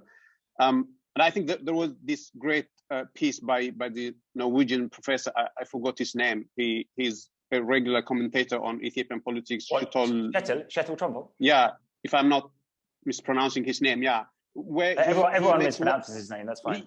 Yeah, I think it's a very difficult name in our defense. He makes one critical point. He said that the committee members of the Nobel Prize Committee should resign in protest to what the laureate is doing in Ethiopia. He said that in awarding him the Nobel Prize, what they in effect did was they gave him a knife with which to kill opponents in Ethiopia, right? And the criticism that people charge against bodies like the International Crisis Group Mm-hmm. is that they had the insider knowledge to make these caveats before. Like they should have said that the award is a mistake. This isn't a man that deserves anything of that nature, that he was going to use the award to crush opponents. And you failed to say that, even though you had the ground, the insider knowledge that other people didn't have. That would be the criticism, I think. Okay. You failed to say in advance or afterwards? Well, in advance, you not in advance really, but when they made the announcement, you should have said that was a mistake, and that would have gone a long way, right? Yeah. Okay. So something. But apparently, what happened is you simply joined in the celebrations. Sure. I think just something when you should have. Yeah, carry on. No, just something I wanted to add to the previous answer. I contributed to a book project by the Prime Minister's office. It's the sort of thing you get criticized for, like, how dare you work with this tyrannical government. But I contributed to a book project in the wake of reforms, I think it's called, or something like that. And you can just see, with my understanding of that, a key part of the transition I was talking about, well, the OPDO taking power, which was a sort of federalist force broadly, was something where we could see, we could take the benefits of the EPRDF system, the relative stability, the economic progress, but with the OPDO taking charge, which was it's committed to the federal system, which seemed sort of necessary to maintain, but with this kind of democratic reformist energy, for want of a better phrase, then we could keep the best parts of the system and then improve the bits that weren't working so well. People can read that chapter, and those were my views, and they're expressed just as another piece of evidence that I wasn't, that I had reasons, and I explained them at length for generally being supportive of the changes, as almost all of us were. Now, with the Nobel Committee, I mean, first of all, like, sometimes these entities will reach out to me and crisis group and say, well, you guys follow this stuff obsessively. What do you think? They didn't do that. The Nobel Committee. I didn't speak to anyone from the Nobel Committee. I spoke to people about other similar stuff. I wrote stuff for them, saying my views about whether things should be recognized, people should be given awards. They never reached out. I don't know what their research involved. And this isn't a crisis group position by any means. I don't see the purpose of the Nobel. I don't see the positive purpose in the Nobel Committee, I'm afraid. I think they give it to institutions which come with all sorts of baggage, like the WFP. They give it to political leaders who end up being dictatorial. I think this award of the Nobel Peace Prize to Abiy Ahmed should be the final nail in the coffin for an outdated institution. There's no reason I can see that it should have so much prestige and carry so much weight. I think it does more harm than good. I don't think the committee should resign. I think it should be disbanded, and it shouldn't reform. And that's just my personal view. Not particularly well informed. I don't want to spend time working out too much about Nobel Committee. It just seems to be. This just seems like the kind of ultimate, final failure. Just get rid of it.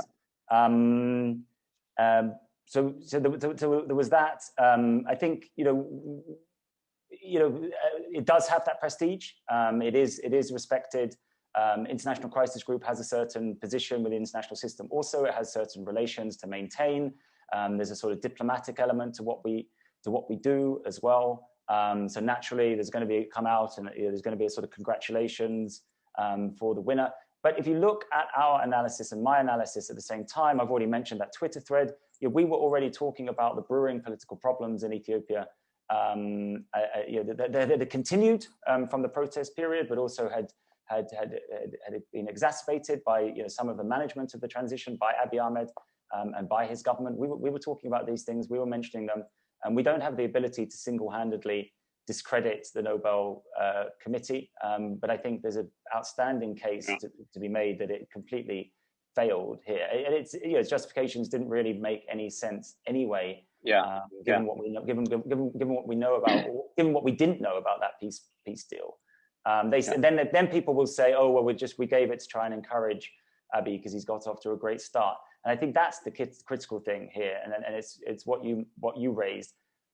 My understanding was that things were not going well at the time when he was awarded the Peace Prize, and they were beginning to go off the rails, and there were sort of branching paths for Abiy, and truly, my understanding is that this prize really emboldened him, and cemented his reputation, his stature internationally. Gave him a lot of political capital to spend abroad, really insulated him from a lot of criticism. That criticism's only come because of the outrages that the Tigray war have entailed. And then domestically, it just meant, well, I'm just much better than you. I'm so much better than you, then why should I bother listening to you? So people like Jawar, who were dealing with Abiy, they just found the guy just suddenly even more in his own world, on his own pedestal that he's placed himself on, not willing and not wanting to do business and to make messy compromises and ultimately to sacrifice his power.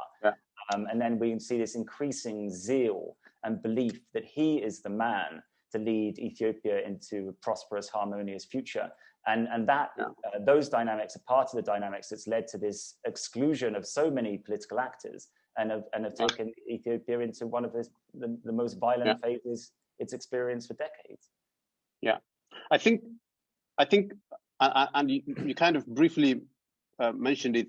The critical point here is that at around the time when the Nobel Prize was awarded to him, everybody, including all international actors, knowingly or unknowingly, were singing from the same hymn sheet.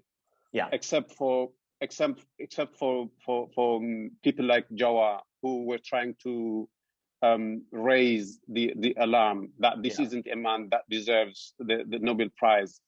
And the accusation against that could reasonably be leveled against International Crisis Group and other bodies who are still considered as legitimate sources of information on Ethiopian politics, is that they should have sided with people like Jawar in saying that this is a mistake, right? Sure. I mean, but that didn't happen. But again, this is something that has become very clear with hindsight, and I'm not asking you to justify, and it wouldn't be fair. I think it's an interesting point, but Teklay, this is just my fault. It's I'm on a learning curve here as well. Well, I'm not accusing you of anything. So, my point is that I can sit here now and say, well, the Nobel Peace Prize in this instance seems to have done more harm than good. I wasn't aware at the time. I wasn't quick to realize, how significant. And of course, it would have been hard to tell at the time, full stop. So it's just but in retrospect, I wish I'd had more foresight, and that would have perhaps led to adopting the sort of position that you're suggesting. But it has been a learning curve for me as well. And in hindsight, it's easy to say it's a disaster for Ethiopia, and it's easy to say things like, I think the committee should be disbanded, but I wasn't so clued up at the time. I think just very quickly to mention that, as I recall, and I would need to check the timelines, but it was the creation of PP, right? It was the creation of Prosperity Party, which was just rammed through in double quick time. How much consultation was there? How much thinking was there about the structures? It was just from the top, we're going to do this. This is going to be my vehicle. This is going to be the party that leads Ethiopia out of the EPRDF system. Of course, the TPLF rejected it. Whatever, even if you're going to do that, it should have been done in a more gradual, more consultative way. And that also bred lots of the problems we're seeing. And I recall, the timing of that rapid bulldozing creation of PP being very much linked to the announcement of the Nobel Peace Prize as well. But I'd have to check the timeline, sorry. Great.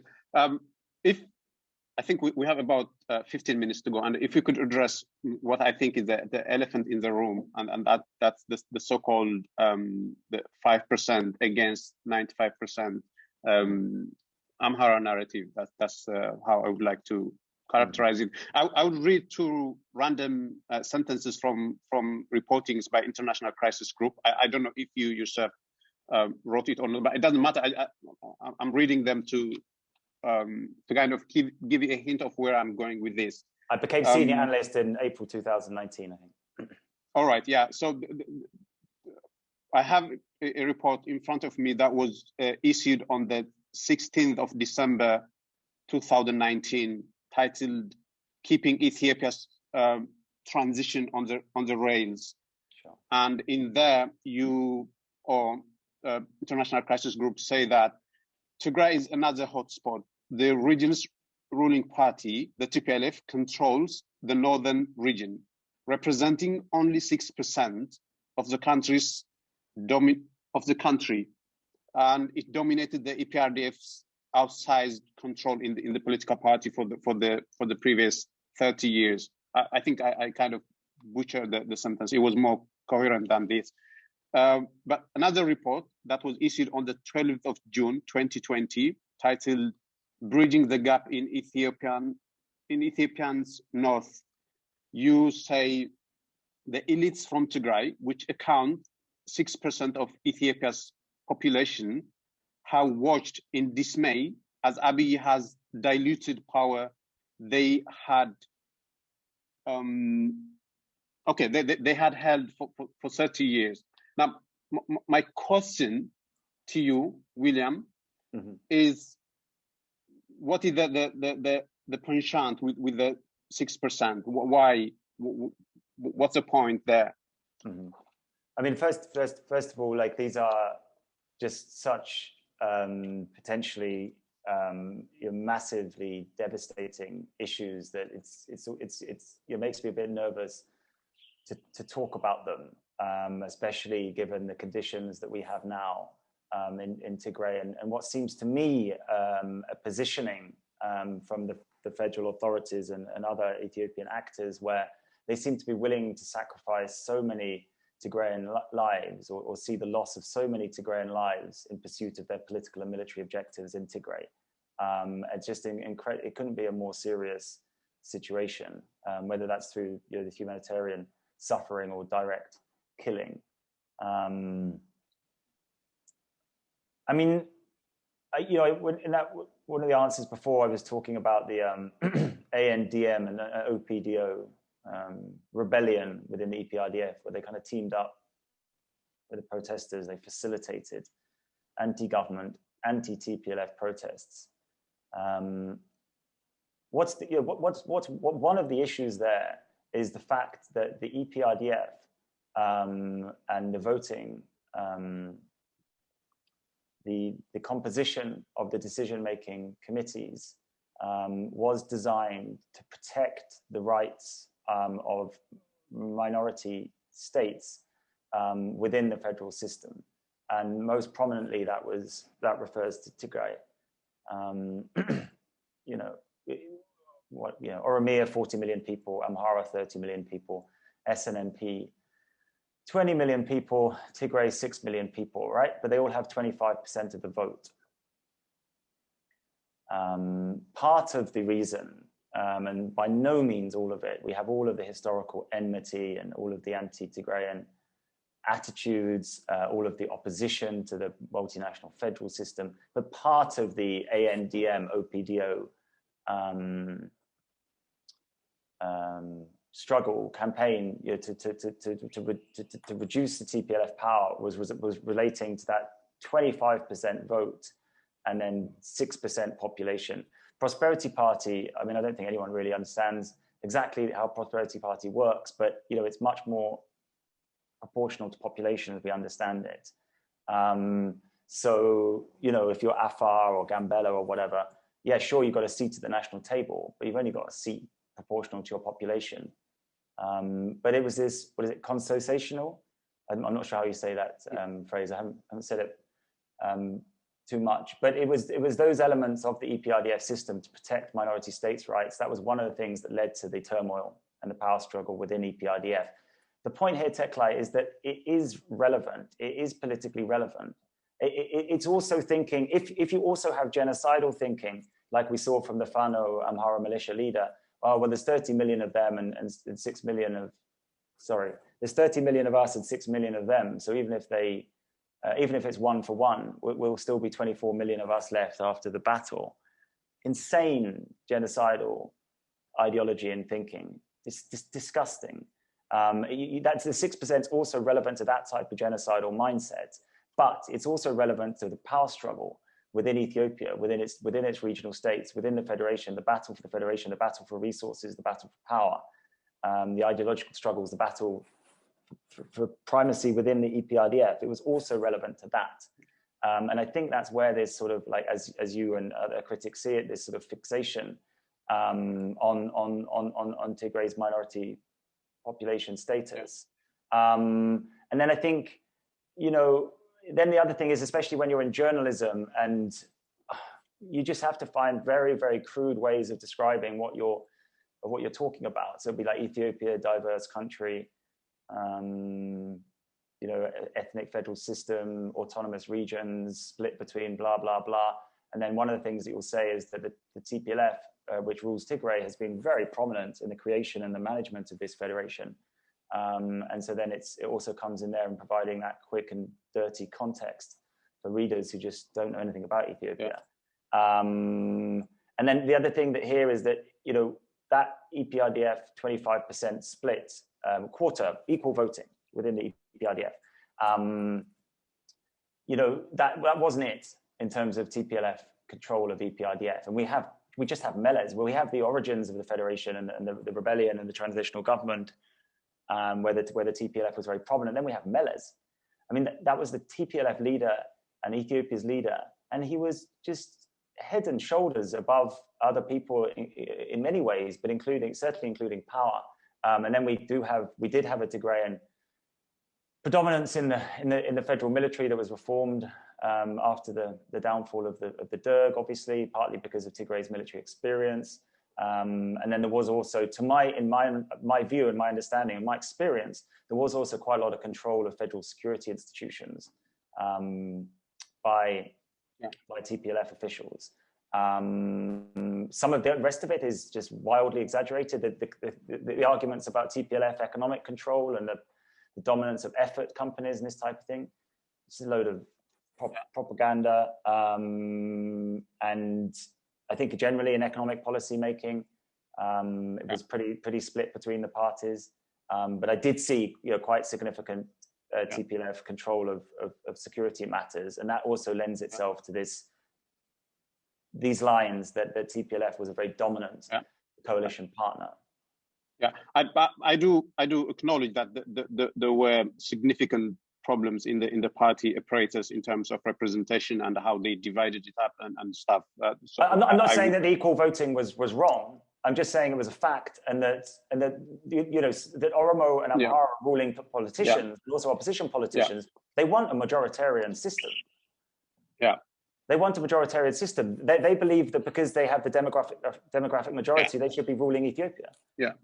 Yeah, but I think that the reason why I ask you about the 5% versus 95% narrative is it's primarily because it's a very sickening philosophy that the Amhara elites have harbored for the last century, maybe, and they are very blunt in the way they express it. I believe you are aware that Isad said that the solution to catch the fish, an efficient way to do that is to dry the sea. So they were saying that the Tigray people should be annihilated and eliminated, and that's the only way to get rid of the TPLF, because the TPLF has a huge support, popular support in the Tigrayan community, and therefore, if the TPLF is to be eliminated, then the way to do that is to eliminate the Tigray people, which the argument goes constitute only 5% or 6% when they are generous of Ethiopia. So even if granting that was true, that the Tigray constitutes only 6%, it is a narrative that you want to make sure that you don't repeat, given how they are using it. So that's the first point. The second point is, as a matter of fact, it isn't actually true that 6% of Tigrayans hadn't dominated Ethiopia. So one interesting example was, there was a belief that Tigrayans dominated every federal institution in Addis Ababa, and an investigation was done into the employee composition of Ethiopian Airlines, and it turns out that that wasn't the case. The Tigrayans didn't have more representation than their numbers would warrant, and the same applies to every federal office except the military. Now there was a noticeable overrepresentation in the military, but the military, the soldiers were being paid peanuts to defend their country. So that's not a job that you want to be overrepresented. So even as a matter of fact, it is wrong. The narrative that 6% of Tigrayans had dominated Ethiopia, it was wrong. It became true because it had been told 1,000 times. And the accusation against you now is that you had simply run away with that story and helped perpetuate it. And we have, well, we're paying a price for that really now. Well, yeah, I mean, so, well, absolutely, it has to be treated, cautiously. Like I gave political reasons for explaining why the demographic weight and how it matches up with political power, how that was relevant to the political struggles in Ethiopia that we've seen. And I said also that when we're trying to explain Ethiopian politics outsiders, we also refer to the demographic breakdown and maybe how that corresponds with political power as well. But it has to be treated cautiously. I absolutely agree with that. But like you've read out a couple of lines from international crisis group reports. I mean, they didn't seem egregious by any means to me. I have been aware of the sensitivities here. Yes, some Tigrayan activists and others and whoever have criticized me for it.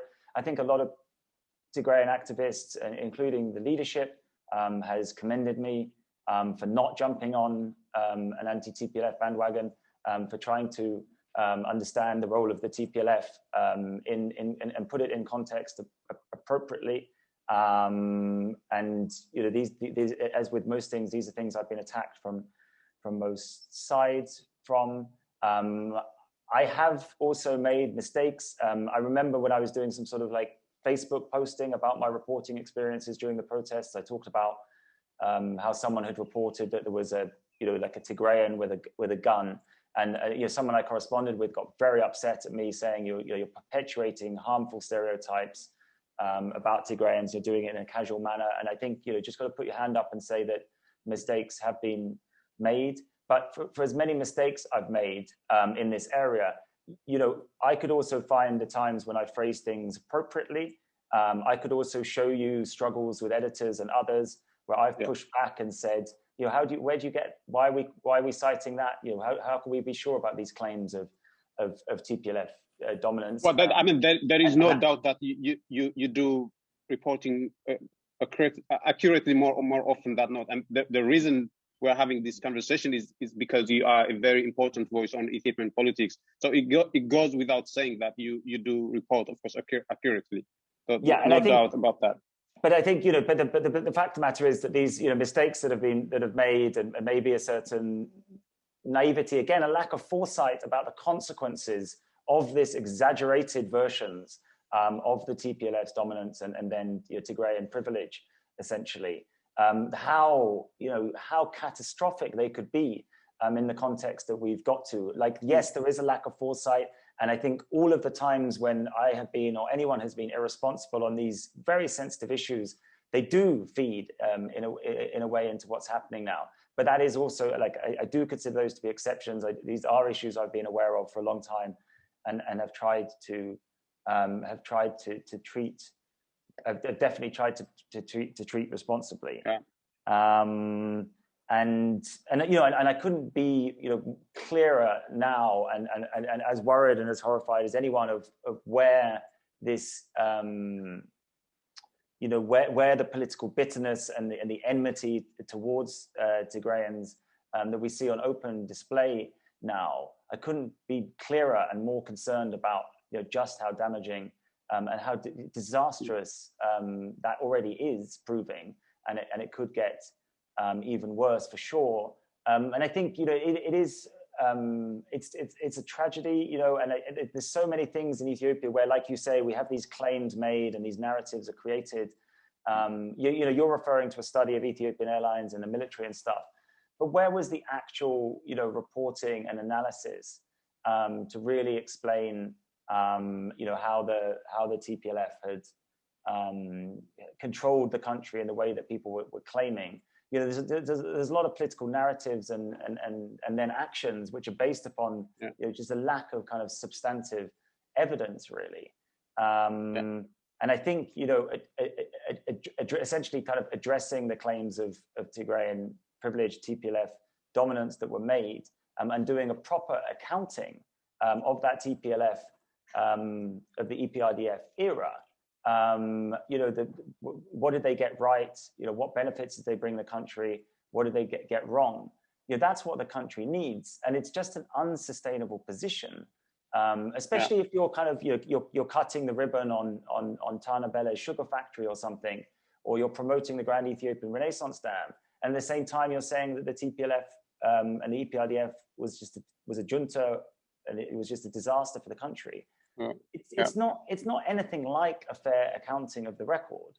They did all these things in terms of EPRDF, obviously with the TPLF as a prominent part. They did all these things in terms of raising Ethiopia's diplomatic status, the regional peacekeeping, the infrastructure investments, the growth, the social services, the improvements in socioeconomic indicators, the creation of a multinational federal system, which I think has design faults and brings problems with it and does need, they do need to be addressed, but also that was a historic promotion of the rights of Ethiopia's diverse communities, for them not to be discriminated against and not to be swallowed up in a larger whole in a way that erased their identity and their self-determination rights. Like, they brought all these things to Ethiopia. So how can you sit there just saying they're a junta and it was just 3 decades of hell and wish we could go back to the Dirk type thing? This is an absolute nonsense. It's a non-starter in terms of analysis of the EPRDF era. I've always been held these types of positions and being clear about that. And if Ethiopia is going to get beyond this terrible trauma that it's suffering now, more and more people need to be convinced of this, and they have to start making some sort of effort, an accurate assessment of this period, where it fits into the historical picture. Because in that way, you could start to form some sort of consensus and stop these divisions and growing and all of the violence that comes with them. Interesting. I have other points on my agenda, but I will we will stop here. I will get one more comment from you about a related matter, but I think can I just say one more thing, Teklay, and that's which as a reporter, experienced myself and speaking to victims as well, there was it's a pretty brutal security apparatus that the EPRDF ran, as you know, as I think we all know, and that is also part of the accounting here of that picture. It's not all roads and health clinics and primary schools popping up all over. It was an authoritarian development model. When we say authoritarian, it covers up all of the brutality that can come with state security apparatuses. It was brutal. People were imprisoned unjustly. They were tortured in prison. Just as we're seeing now, there was heavily politicized trials just to criminalize legitimate dissent and all the rest of it. That is also part of the recent history of Ethiopia that's got us to where we are today. Yeah, but just to add one comment there, I think the one important point here when it comes to narratives in Ethiopia, as far as the international actors go, is there is a general failure to see the historical role that Tigrayans have played in the country. We're talking about people who first accepted religion, which Ethiopia now prides in. These are people who invented the writing system that Ethiopia prides itself in now. These are people who introduced philosophy, writing system, and a lot of things that the country Ethiopia is now built in. And not only do they not see these, but they tend to see the Tigrayans as some peripheral figures who are at best good for cultural purpose, to add diversity to Ethiopia and not as central players in the long history of Ethiopia. I think that is a critical point. But these are very philosophical points, and I would really love for us to have another conversation on these deeper matters that don't involve the war. But now I want to wrap up our conversation by asking you this. Now, this is Alex Duwall again, who has been incessantly and endlessly warning of bringing the alarm bells of famine in Ethiopia, not least because he knows the details. That's his expertise and stuff. And he has written a piece for the London Review of Books 2 days ago, and he makes one critical point, and I'll read it. It's apparently the Ethiopian government is doing its own famine assessment system separate from the IPC that the international community uses.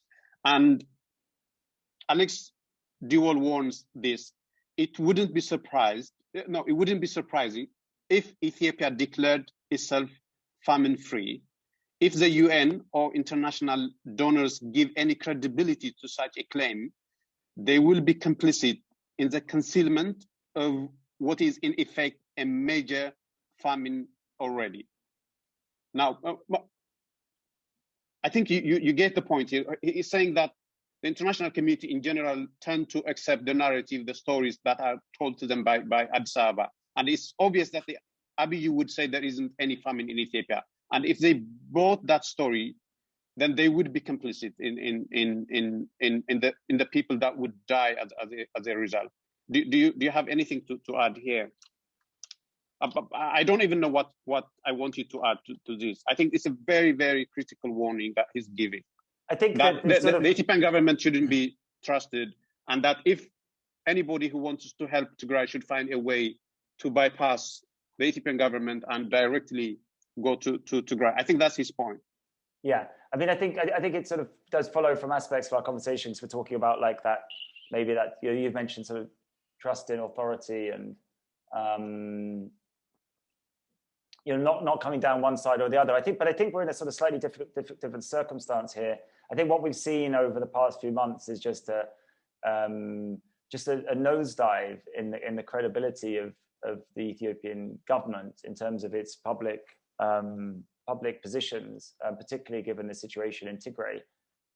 I mean, it's an infuriating situation and just disastrous situation for everyone. But there's consequences. If you tell world leaders that Eritrea, for example, is not part of your intervention, and then you find out that the Eritrean army, it's confirmed that the Eritrean military is rampaging all across Tigray, causing all sorts of destruction. It really harms your international reputation. And what I've been talking about to the media a little bit this week is saying that we face such massive political obstacles in getting to any sort of resolution of this, because the federal government, yes, okay, it had its justifications for the war, but then it said that there is no war, or if there was a war, it was over on November the 28th. There certainly isn't a war now. There certainly isn't anything called the Tigray Defense Forces. The TPLF scattered in the wind. No recognition about how much popular support there is for the Tigray Defense Forces. No recognition that clearly that TDF leadership has managed to kind of consolidate its position. It holds territory. They haven't captured or killed any of these leaders for months. The TDF is growing in strength, and the federal government is just in complete denial about it. And they're trying to sell us a reconstruction narrative. Don't worry, folks, nothing to see here. This is just all the result of TPLF propaganda. Absolutely disastrous and incredibly infuriating. But obviously, Teklay, the problem here is that there's just no chance of this very critical humanitarian situation being addressed when we have a government which is adopting those types of positions. That's the situation. That's one of the reasons. I mean, it's got its own reasons, but that's one of the reasons the US is so exercised on this. And now we're seeing UN actors, like Lowcock and others, who are so concerned about the humanitarian situation. They are not, in that sense, they are not listening to the Ethiopian government on these matters. They heard the Ethiopian government. What the Ethiopian government has said on the matter, critical things, has not turned out to be true. And it's that delusional picture which has partly got us into the situation we are now. They're not inclined to listen to the government coming out and saying, "Don't worry, there's no famine. You know, we've delivered adequate aid to each Tigrayan," which is basically what they're saying. They know, they're on the ground now, and they're making their own assessments, and they're incredibly worried about the situation, as we all are. And my biggest concern is that because of those political challenges, which are related to the way the government in Addis is not acknowledging the reality of the situation, in the background, the conflict continues, right? We've seen something of a lull in fighting. There's all sorts of talk of people preparing for offensives and counter-offensives and things. That's happening as this humanitarian situation is reaching its peak. So what we already have is a complete disaster for Tigrayan people. And it could be about to get much, much worse if the fighting really does escalate in the manner that seems possible. Yeah. Thanks, William. I think we have to end it here. It was very frank and honest conversation. I appreciate that. What these 2 rounds of conversation with you have taught me is that our differences are more apparent than real. And if we sit down, take the time to iron out whatever differences we have, it's a very positive thing, rather than the Twitter fight with 240 characters, which tends to make things worse. So it's very important that we have these lengthy discussions, and in that spirit, I would like to say thank you. It's been very productive and very, very good. Great, thanks very much, Teklay. And and I hope it sort of cools off the dogs in some respects in terms of some of my other persistent, vociferous critics. But whatever, it comes with the territory. And I think, as I said last time, I think it's important to reiterate, as a foreigner inserting yourself into anyone's business like this, and I think as anyone, a journalist, for example, inserting yourself into someone's business and making comments and gaining positions where you have some semblance of influence, you expect scrutiny, you expect criticism. That's absolutely right and proper. I completely agree with you about the benefits of having lengthy exchanges to gain a better understanding. I expect to continue upsetting people, not willfully, but yes, 240 characters. I'm busy. I make mistakes. In some ways, I'm compromised. I might say something as part of an organization that I've kind of had to come to a consensus with people on. That it will keep happening, but I completely agree with you that when you sit down and discuss these issues and work out what the kind of understandings were that led to those positions, then that's the best way to come to some sort of not agreement necessarily, but to understand why there's disagreement and make the disagreement less harmful. Yeah. Well, my own view on this matter, and it's not an original view, is that regardless of who you are, you have every right to write and to report about any subject that you like. It doesn't matter where you are from, what skin color you have. I understand that you face some xenophobic and other kinds of attacks, and people tell you, who are you to come and lecture us on Ethiopian politics, even though they don't mind opining about American or UK politics. There is that. So my point is, you have every right to comment on Ethiopian politics. And actually, that was the reason why, if you remember last time, I asked you, what do you think about Tigray independence? I know that you aren't a Tigrayan, but you have every right to give opinion on these matters if you spend time trying to understand the situation. So feel free. That's Sure. No, thanks, Teklay. I agree with those sentiments. I'm probably not in a position to talk about, for example, the finer aspects of Amharic or Tigrinya grammar or something like that. But so I'll stick to the stuff that I know a little bit about. All right. Thanks, mate. Take care. Thanks, Teklay. All right. Bye-bye. Bye-bye.